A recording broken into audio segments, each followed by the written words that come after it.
कुठली गोष्ट आपल्याला माहीत असली ना तर करावं, नाही तर अजिबात करू नये. ते काय ते तुम्हाला पुढं दाखवते. त्याच्या अगोदर ना सकाळी चहा सोडल्यामुळे एक नाही सकाळी सकाळी इतकी भूक लागून जाते ना, काहीतरी खावं असंच वाटतं.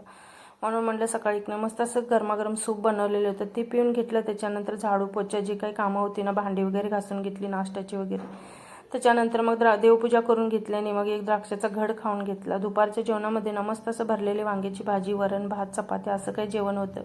सगळा स्वयंपाक वगैरे करून घेतला आणि दुपारचं त्याने शाळेतून आल्यानंतर जेवण करून घेतलं आणि त्याला सरबत प्यायचं होतं. म्हणलं तुझं तू करायचं आणि तुझं तू भांडी वगैरे धुवून ठेवायची.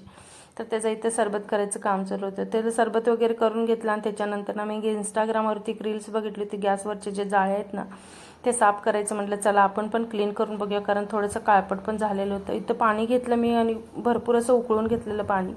त्याच्यामध्ये 2 जाळ्या टाकल्या आणि त्याच्यानंतर एक इनोचं पॉकेट टाकलं. त्याच्यात लिंबू पण पिळून घेतला एक आणि तास ते 1.5 तास मी त्याला तसंच भिजत ठेवलं आणि त्याच्यानंतर घासायला घेतलेलं. तर ते काही अजिबात व्यवस्थित क्लीन झालं नाही. जितकं घासेल ना तेवढं म्हणजे जसंच्या होतं ना तसंच होतं. म्हणून म्हटलं जाऊ दे, जसं आहे ना तसंच राहू दे.